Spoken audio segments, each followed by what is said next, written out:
ടർക്കിയും കോഴിയും മുയലുമൊക്കെ ഒരു ചെറുകിട പുരയിട കൃഷിയിൽ ചെയ്ത സംഭാവനകൾ എത്രയെന്ന് കേരളത്തിലെ കർഷകരോട് പറഞ്ഞറിയിക്കേണ്ട കാര്യമില്ല.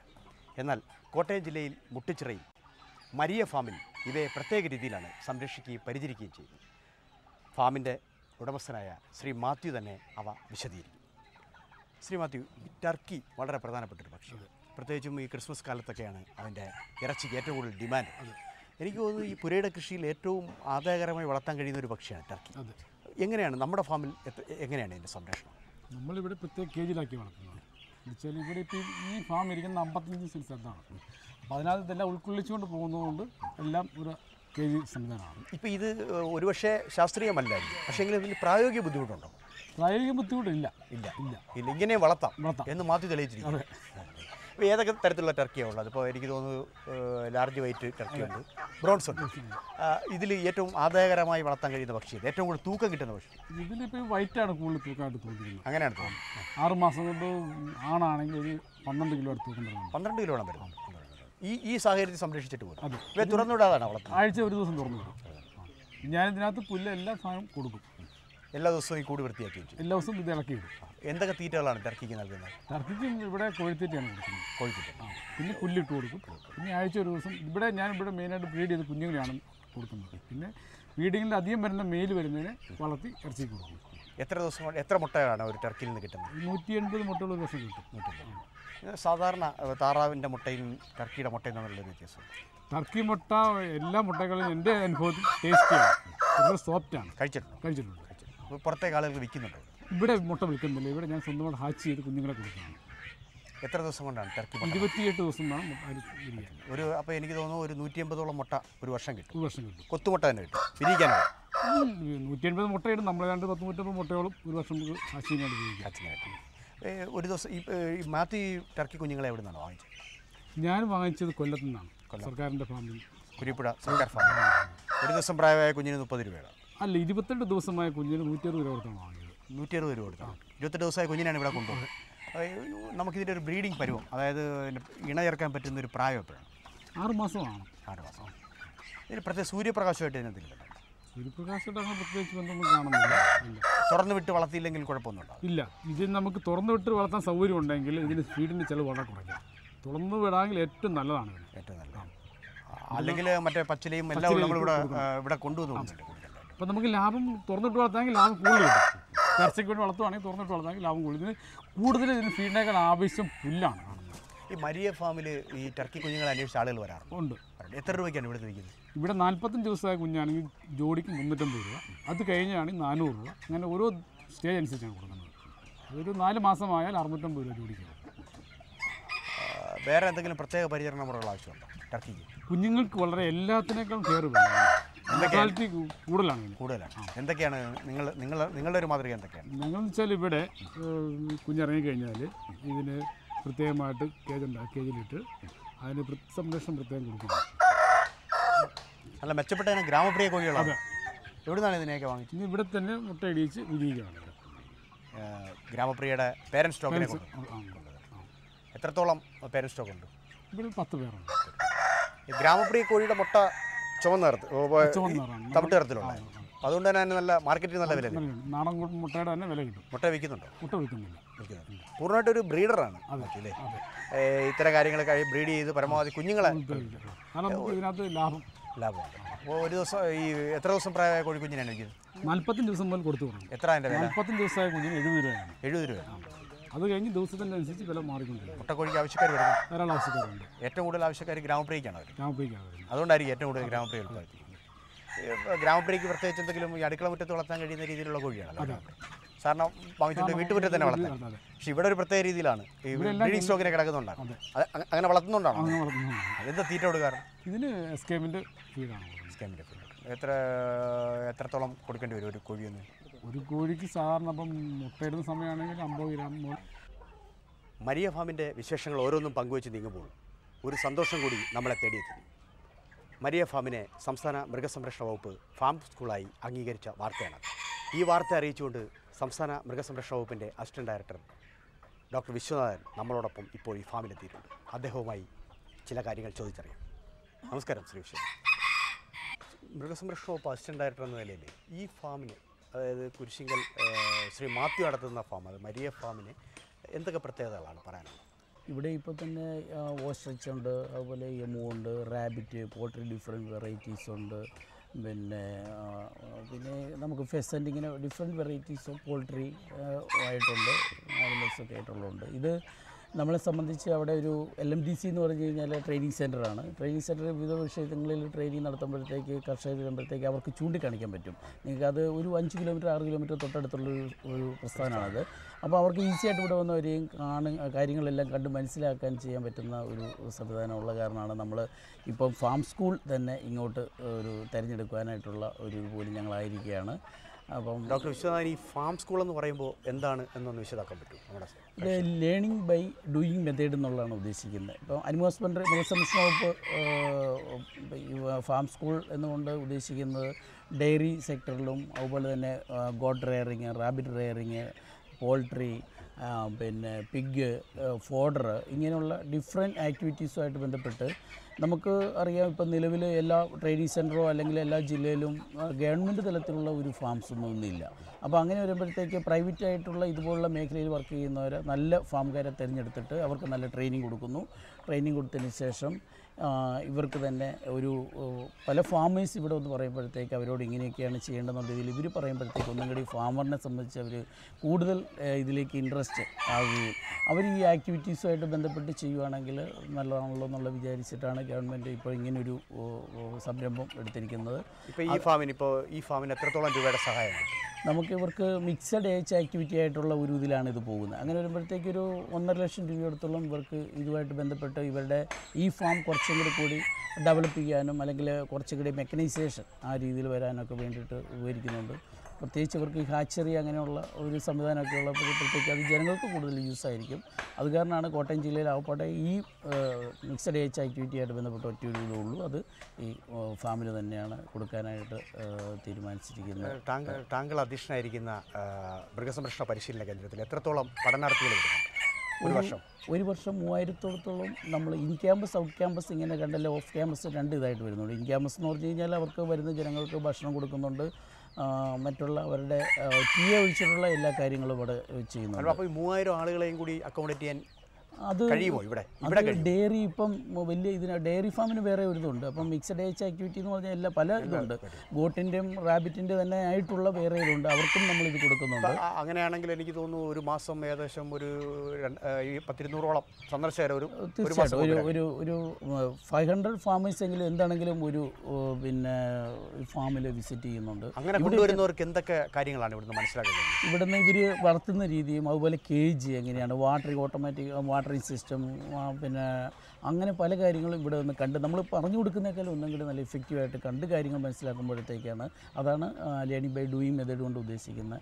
അതുകൊണ്ടാണ് ഇങ്ങനെയുള്ള ഫാമിലേക്ക് ആളുകൾ വിടുമ്പോഴത്തേക്ക് അവർക്ക് ഇനി വേണമെങ്കിൽ സാധനങ്ങൾ ഇവിടുന്ന് കൊടുക്കാൻ റെഡിയാണെങ്കിലും അവർ പർച്ചേസ് ചെയ്യാനുള്ള ഒരു സംവിധാനം വരെ ഇവർക്ക് ചെയ്യാൻ പറ്റുമെന്നുള്ള ഒരു ഇതാണ് നമ്മൾ.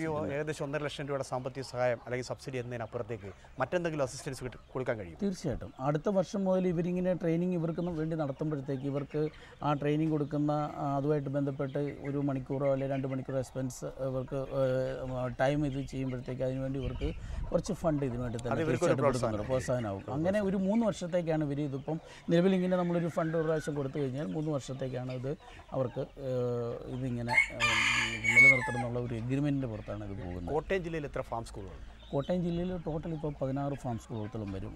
ഡയറി സെക്ടറിൽ ഇവിടെ നമുക്ക് ബ്ലോക്ക് തലത്തിൽ ഡയറി സെക്ടർ ഓരോന്നും ഇതാണ് 11 ബ്ലോക്കാണ് കോട്ടയം ജില്ലയിലുള്ളത്. അപ്പോൾ 11 ഫാം സ്കൂൾ ഡയറി സെക്ടറിൽ തന്നെയുണ്ട്. പിന്നെ മിക്സഡ് ഏജ് 1, റാബിറ്റ് 1, ഗോട്ടിന് 2 ഉണ്ട്, ഫോഡറിന് 2 ഉണ്ട്. ഇങ്ങനെയാണ് ഈ വർഷം നമ്മളിത് കൊടുക്കാൻ ഉദ്ദേശിച്ചത്. ആദ്യമായിട്ടാണ് ഇങ്ങനെ ഒരു സംരംഭം മൃഗസംരക്ഷണ വർഷം. തീർത്തും വ്യക്തിപരമായ ഒരു ചോദ്യം കൂടി, അങ്ങേക്ക് ഏറ്റവും ഇഷ്ടപ്പെട്ട ഫാം സ്കൂൾ ഏതാണ്? എന്ന് പറഞ്ഞാൽ പല ഇതുണ്ടെങ്കിലും ഈ ഫാമിനോട് എനിക്ക് നല്ല, കാരണം ജനങ്ങൾക്ക് ഏറ്റവും കൂടുതൽ ഇവിടെ കുറേ ആളുകൾ പറഞ്ഞു വിട്ട് അവർ വേണ്ട രീതിയിൽ ഇവിടുത്തെ കുര്യൻ വേണ്ട രീതിയിൽ കർഷകർക്ക് നല്ല ഒരു പ്രോത്സാഹനം കൊടുക്കുന്നുണ്ട്. കാരണം ഇത് നമുക്ക് വളരെ താല്പര്യമുള്ള ഒരു ഫാം തന്നെയാണ്. തീർച്ചയായും അങ്ങയുടെ പ്രതീക്ഷയ്ക്കൊത്ത് ഈ ഫാം സ്കൂൾ ഉയരട്ടെ. Okay, thank U.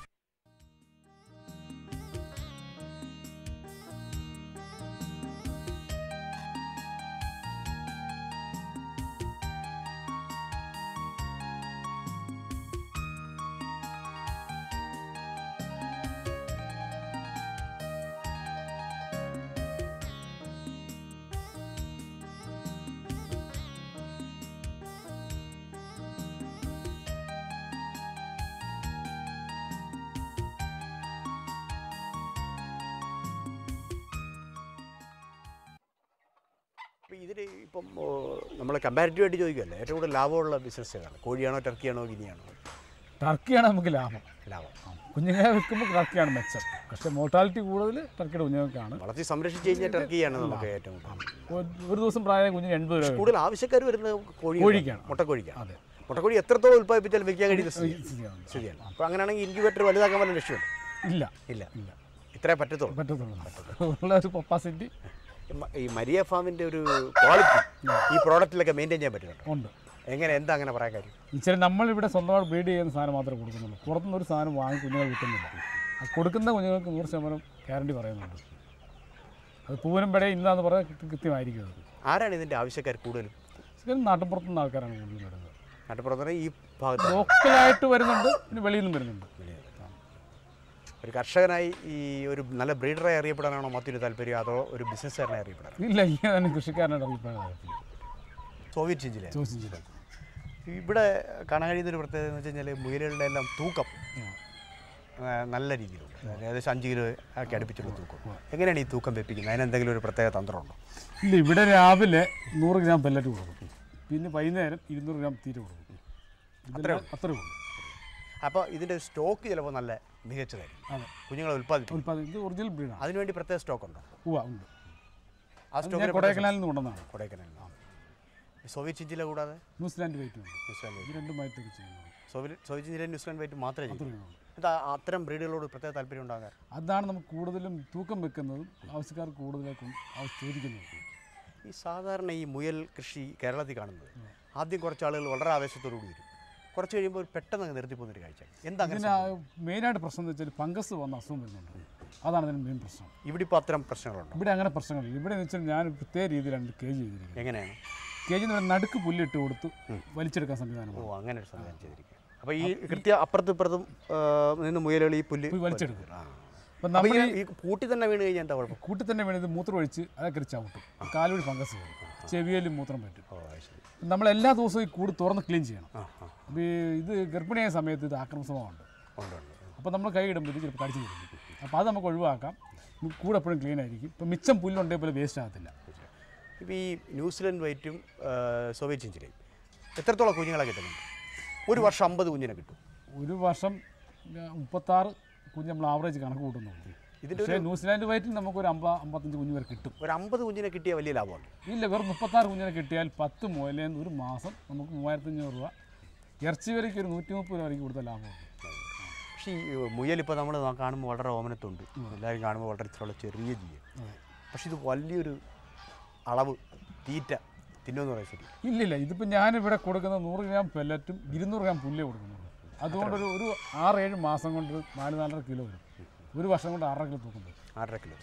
അപ്പോൾ ഇവിടെ ഉള്ളതിൽ ഏറ്റവും മാത്യുവിൻ്റെ ഒരു അനുഭവത്തിൽ ഏറ്റവും ഭാരമുള്ളതായിട്ട് കണ്ടിട്ടുള്ളൊരു മുയൽ ഇതാണ് സോയിച്ചിഞ്ചിലാണ്. സോയിച്ചിഞ്ചിലാണ്. അപ്പോൾ ഈ പേരൻറ്റ് സ്റ്റോക്കിന് ഇതേ വിലയ്ക്ക് വിൽക്കും? ഇല്ല, ഞാനിവിടെ 3 മാസമായ കുഞ്ഞിനെയാണ് കൊടുക്കുന്നത്. ഒരു കുഞ്ഞിന് 450 രൂപ. ഒരു കുഞ്ഞിന് 450. അല്പം വില കൂടുതലല്ലേ? ഇല്ല ഇല്ല ഇല്ല. പൊതു മാർക്കറ്റിൽ എങ്ങനെയാണ്? പൊതു മാർക്കറ്റിൽ 900 രൂപ വരെ കൊടുക്കുന്ന ആൾക്കാരുണ്ട്. ഇവിടെ 450 രൂപയാണ്. മുയലിൻ്റെ കാര്യത്തിൽ അതിൻ്റെ ക്വാളിറ്റി മികച്ചതാക്കാൻ എന്ത് തന്ത്രം സ്വീകരിക്കും? നമ്മളിത് ഇൻ്റർമീഡിയറ്റ് ഇല്ല, അതാണ് അതിൻ്റെ മെയിൻ കാര്യം. സഹോദരങ്ങൾ തമ്മിലുള്ള ഇല്ല. അപ്പോൾ അതിനെ പ്രത്യേകം മാർക്ക് ചെയ്ത് വിൽക്കും. മാർക്ക് വിൽക്കും. കൊടുക്കുന്നവർക്കും അങ്ങനെ തന്നെയാണ് കൊടുക്കുന്നത്. പൂർണ്ണമായിട്ട് സങ്കരപ്രജനനം ശ്രദ്ധിക്കും. അപ്പോൾ ഇത് ഈ മുയൽ കർഷകർ, മുയലിലേക്ക് കൃഷി ചെയ്യാൻ വരുന്ന ആളുകൾ, മുയലിനെ വളർത്താൻ ആഗ്രഹിക്കുന്നവർ ഏത് കാര്യം ഏറ്റവും പ്രധാനമായിട്ട് ശ്രദ്ധിക്കണം? ഇതിൻ്റെ ഇൻ്റർബ്രീഡിംഗ് ആണ് ഏറ്റവും ശ്രദ്ധിക്കേണ്ടത്. പിന്നെ നമ്മളിത് കുഞ്ഞുങ്ങൾ പ്രസവിച്ച് കഴിഞ്ഞാൽ 15 ദിവസം കെയർ കൊടുത്താൽ മാത്രം ലാഭകരമാണ്. ആ കെയർ എന്തൊക്കെയാണ് നമ്മുടെ പ്രേക്ഷകർക്ക് വേണ്ടി? നമ്മളിപ്പോൾ ഇവിടെ പ്രസവിച്ച് കഴിഞ്ഞാൽ ആ കുഞ്ഞിനെ വേറെ ബോക്സിലാക്കി മാറ്റി വെക്കും. രാവിലെ വൈകുന്നേരം മാത്രം കുടിപ്പിക്കുകയുള്ളൂ. 15 ദിവസം വരെ അങ്ങനെ ചെയ്യും. 16 ദിവസം മാത്രമേ നമ്മൾ കൂടുതലിട്ടുള്ളൂ. ഈ 15 ദിവസങ്ങളാണ് കുഞ്ഞുങ്ങൾക്ക് മോർട്ടാലിറ്റി ഉണ്ടാകുന്നത്. ഇവിടെ ഒരു 99% കുഞ്ഞുങ്ങൾ ജീവിച്ച് കിട്ടാറുണ്ട്. 99%. അപ്പോൾ ആദ്യം തന്നെ വീനിങ്, അതായത് പാലുകൂടി നിന്ന് മാറ്റുക.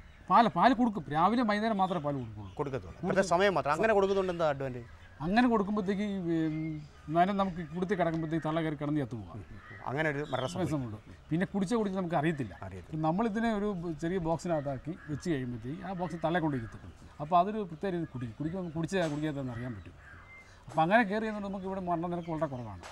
മാത്യുവിൻ്റെ ഈ കൃഷിയിലെ തന്ത്രങ്ങൾ കേരളത്തിലെ കർഷകർ അറിയുന്നതിൽ മാത്യുവിന് വിഷമമുണ്ട്? ഒന്നുമില്ല. ഒന്നുമില്ല. എല്ലാവരും ഇവിടെ വരുന്നവർക്ക് എല്ലാം പറഞ്ഞു അങ്ങനെ താങ്കൾക്ക് വിജയിക്കാൻ കഴിയും.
നമസ്കാരം.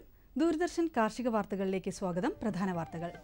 ഭക്ഷ്യവസ്തുക്കളിലെ അവശിഷ്ട വിഷാംശം കണ്ടെത്തലിൽ പരിശീലനം. കാർഷിക സംരംഭകർക്ക് സഹായമായി business planning and development unit. വിശദമായ വാർത്തകളിലേക്ക്. മൈസൂരിലെ central food technological research institute പച്ചക്കറികളിലെയും മറ്റ് ഭക്ഷ്യവസ്തുക്കളിലെയും അവശിഷ്ട വിഷാംശം കണ്ടെത്തലിൽ ഹ്രസ്വകാല പരിശീലനം സംഘടിപ്പിക്കുന്നു. നിശ്ചിത ഫീസ് ഡിമാൻഡ് ഡ്രാഫ്റ്റായി അടയ്ക്കണം. www.cftri.com എന്ന വെബ്സൈറ്റിൽ അപേക്ഷകൾ സമർപ്പിക്കാം. മാർച്ച് 24 മുതൽ 28 വരെയാണ് പരിശീലനം. വിശദ വിവരങ്ങൾക്ക് 0821-251-43110 എന്ന ഫോൺ നമ്പറിലോ stc@cftri.in എന്ന ഇമെയിൽ ഐഡിയിലോ ബന്ധപ്പെടാം. കോഴിക്കോട് പെരുവണ്ണാമൂഴിയിലുള്ള കൃഷി വിജ്ഞാന കേന്ദ്രത്തിൽ തേനീച്ച വളർത്തലിലും അലങ്കാര മത്സ്യകൃഷിയിലും പരിശീലനം സംഘടിപ്പിക്കുന്നു. മാർച്ച് 20-21 തീയതികളിൽ തേനീച്ച വളർത്തലിലും 25-26 തീയതികളിൽ അലങ്കാര മത്സ്യകൃഷിയിലുമായിരിക്കും പരിശീലനം. വിശദവിവരങ്ങൾക്ക് ഇനി പറയുന്ന ഫോൺ നമ്പറുകളിൽ ബന്ധപ്പെടാം. 9494134220. മറ്റൊരു number 0476-266-2372.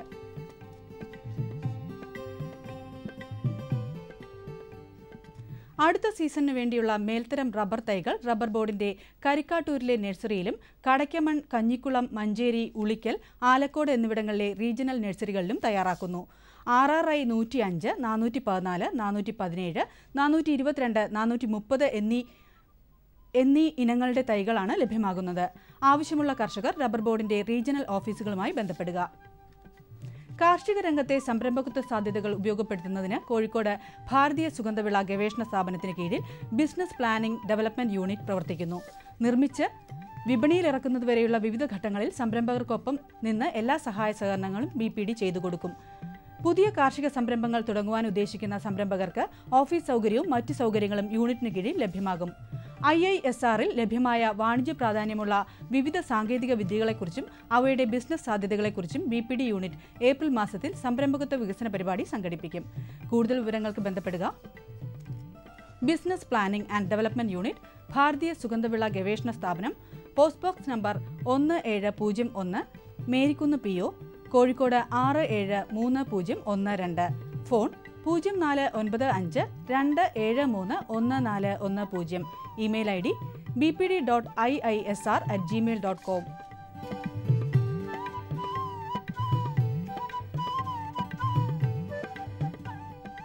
തഞ്ചാവൂരിലെ Indian institute of crop processing technology ധാന്യങ്ങൾ, പയർവർഗ്ഗങ്ങൾ, പച്ചക്കറികൾ എന്നിവയുടെ സംസ്കരണത്തിൽ പരിശീലനം സംഘടിപ്പിക്കുന്നു. മാർച്ച് 10 മുതൽ 22 വരെയാണ് പരിശീലനം. വിശദവിവരങ്ങൾക്ക് 09750968418 എന്ന ഫോൺ നമ്പറിൽ ബന്ധപ്പെടുക.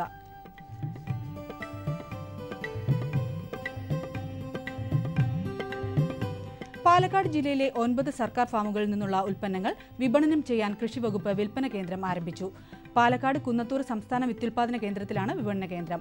മൂല്യവർദ്ധിത ഉൽപ്പന്നങ്ങൾ, പഴവർഗ്ഗങ്ങൾ, വിത്തുകൾ, പച്ചക്കറികൾ, സ്ക്വാഷ്, ജാം, ജെല്ലി തുടങ്ങിയവ കേന്ദ്രത്തിൽ നിന്ന് മിതമായ നിരക്കിൽ ലഭിക്കും. 8547046467 എന്ന ഫോൺ നമ്പറിൽ വിശദവിവരങ്ങൾക്ക് വേണ്ടി ലഭ്യം.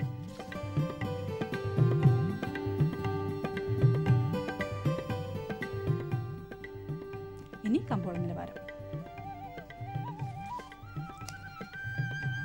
വെളിച്ചെണ്ണ കൊച്ചി 12200 രൂപ, വെളിച്ചെണ്ണ കോഴിക്കോട് 13400 രൂപ, വെളിച്ചെണ്ണ തൃശൂർ 12150 രൂപ, കൊപ്ര കൊച്ചി 8600 രൂപ, പിണ്ണാക്ക് എക്സ്പെല്ലർ 2750 രൂപ, പിണ്ണാക്ക് റോട്ടറി 2800 രൂപ,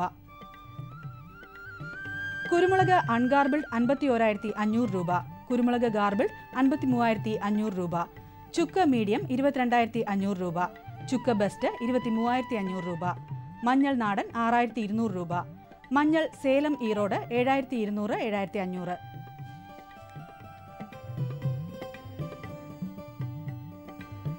അടയ്ക്ക പുതിയത് 14000-നും 15000-നും മധ്യേ, ജാതിക്ക തൊണ്ടൻ 330-നും 350-നും മധ്യേ, ജാതിക്ക തൊണ്ടില്ലാത്തത് 640-നും 700-നും മധ്യേ, ജാതിപത്രി 800-നും 850-നും മധ്യേ, ഗ്രാമ്പു 1015 രൂപ. റബ്ബർ RSS 5 ഗ്രേഡ് 14300-നും 14500-നും മധ്യേ, റബ്ബർ RSS 4 ഗ്രേഡ് 14800. ഒട്ടുപാല 10,100 രൂപ, ലാറ്റക്സ് 11,300 രൂപ, കോട്ടയം റബ്ബർ RSS 4 14,850 രൂപ. കമ്പോള നിലവാരം കൊച്ചിയിൽ. വെളിച്ചെണ്ണ 12,200 രൂപ, വെളിച്ചെണ്ണ മാർച്ച് അവധി 11,950 രൂപ, ഏപ്രിൽ അവധി 11,575 രൂപ, മെയ് അവധി 10,950 രൂപ, ജൂൺ അവധി 10,935 രൂപ. കൊപ്ര 8,390 8,600 മധ്യേ, പിണ്ണാക്ക് എക്സ്പെല്ലർ 2,750 രൂപ, പിണ്ണാക്ക് റോട്ടറി 2,800 രൂപ. കുരുമുളക് അൺഗാർബിൾഡ് 51,500 രൂപ, കുരുമുളക് ഗാർബിൾഡ് 53,500 രൂപ, ചുക്ക് മീഡിയം 22,500 രൂപ, ചുക്ക് ബെസ്റ്റ് 23,500 രൂപ, മഞ്ഞൾ നാടൻ 6,200 രൂപ, സേലം ഈറോഡ് 7,200 7,500, അടയ്ക്ക പുതിയത് 14,000 15,000 മധ്യേ. ജാതിക്ക തൊണ്ടൻ 330 350 മധ്യേ, ജാതിക്ക തൊണ്ടില്ലാത്തത് 640 700 മധ്യേ, ജാതിപത്രി 800 850 മധ്യേ. ഗ്രാമ്പു 1,015 രൂപ. റബ്ബർ RSS 5 ഗ്രേഡ് 14,300 14,500 മധ്യേ, റബ്ബർ RSS 4 ഗ്രേഡ് 14,800 രൂപ, ഒട്ടുപോൽ ലാറ്റക്സ് 10,100 രൂപ 11,300 രൂപ. കമ്പോള അവലോകനം. വിദേശ റബ്ബർ മാർക്കറ്റുകൾ ഇന്ന് ശക്തമായി കുതിച്ചിട്ടും ആഭ്യന്തര വിപണി ചൂടുപിടിച്ചില്ല. ജപ്പാനിൽ റബ്ബർ വില 3% ഉയർന്നിട്ടും വിദേശത്തു നിന്നുള്ള അനുകൂല വാർത്ത നേട്ടമാക്കി മാറ്റാൻ കേരളത്തിനായില്ല. കൊച്ചി, കോട്ടയം വിപണികളിൽ മികച്ച ഇനം റബ്ബർ 14,800 14,850 ഇടപാടുകൾ നടന്നത്. സംസ്ഥാനത്തെ റബ്ബർ സ്റ്റോക്കിസ്റ്റുകൾ മെച്ചപ്പെട്ട വില മുന്നിൽ കണ്ട് ചരക്ക് പിടിക്കുന്നുണ്ട്. വരണ്ട കാലാവസ്ഥ മൂലം റബ്ബർ വെട്ട് നിലച്ചതിനാൽ മാർക്കറ്റിലേക്കുള്ള ഷീറ്റ് വരവ് നാമമാത്രമാണ്. മാർച്ച് സെറ്റിൽമെന്റ് അടുത്തതിനാൽ ആഭ്യന്തര അവധി വ്യാപാരത്തിലെ വിൽപ്പന സമ്മർദ്ദം വിട്ടുമാറിയില്ല. വേനൽ മഴയുടെ വരവ് ഹൈറേഞ്ചിലെ ഏലം കർഷകരിൽ പ്രതീക്ഷ പകർന്നു. തുടർമഴ ലഭ്യമായാൽ 2 മാസത്തിനകം പുതിയ ഏലം സീസണിന് തുടക്കം കുറിക്കാനാവും. ഇന്നലെ സൗത്ത് ഇന്ത്യ ഗ്രീൻ കാർഡമത്തിൽ നടന്ന ഏലം ലേലത്തിൽ മികച്ച ഇനങ്ങൾക്ക് കിലോ 996 രൂപ ഉറപ്പുവരുത്താനായി. ഏലത്തിന്റെ ശരാശരി വില 695 രൂപയാണ്. സീസൺ കഴിഞ്ഞതിനാൽ ലേല കേന്ദ്രങ്ങളിലേക്കുള്ള ഏലക്ക വരവ് കുറഞ്ഞു. പ്രാദേശിക വിപണികളിൽ വെളിച്ചെണ്ണ വില കിലോ 135 രൂപയ്ക്ക് മുകളിലെത്തി. ഓയിൽ മില്ലുകളിൽ നിന്നുള്ള എണ്ണ നീക്കം കുറഞ്ഞ് വിലക്കയറ്റം ശക്തമായി. അതേസമയം കൊപ്ര വില കിലോ 90 രൂപയായി ഉയർന്നിട്ടും കാര്യമായി ഉൽപ്പന്നം വിൽപ്പനയ്ക്ക് എത്തിയില്ല. കൊച്ചി, തൃശൂർ മാർക്കറ്റുകളിൽ വെളിച്ചെണ്ണ വില ക്വിന്റലിന് 50 രൂപ വർദ്ധിച്ച് 12,150 രൂപയായി. കോഴിക്കോട് 13,400 വ്യാപാരം നടന്നത്. ഇറക്കുമതി രാജ്യങ്ങൾ മലബാർ കുരുമുളകളിൽ താൽപര്യം കാണിച്ചത് കയറ്റുമതി മേഖലയ്ക്ക് അല്പം ഉണർവ് പകർന്നു. ചരക്ക് വരവ് ചുരുങ്ങിയതിനാൽ കിലോയ്ക്ക് 515 530 രൂപയിലാണ് വിപണി നീങ്ങിയത്. ഇനി കാലാവസ്ഥ. കണ്ണൂർ കൂടിയ താപനില 34.4 ഡിഗ്രി സെൽഷ്യസ്, കുറഞ്ഞ താപനില 24.9 degree Celsius. Kozhikode 34.3 25.4, Kochi 32.8 23.8, Alappuzha 32.8 25.8, Punalur 35.5 22, Thiruvananthapuram 33.3 24.6 degree Celsius. ഇതോടെ ഇന്നത്തെ കാർഷിക വാർത്തകൾ സമാപിക്കുന്നു. നമസ്കാരം.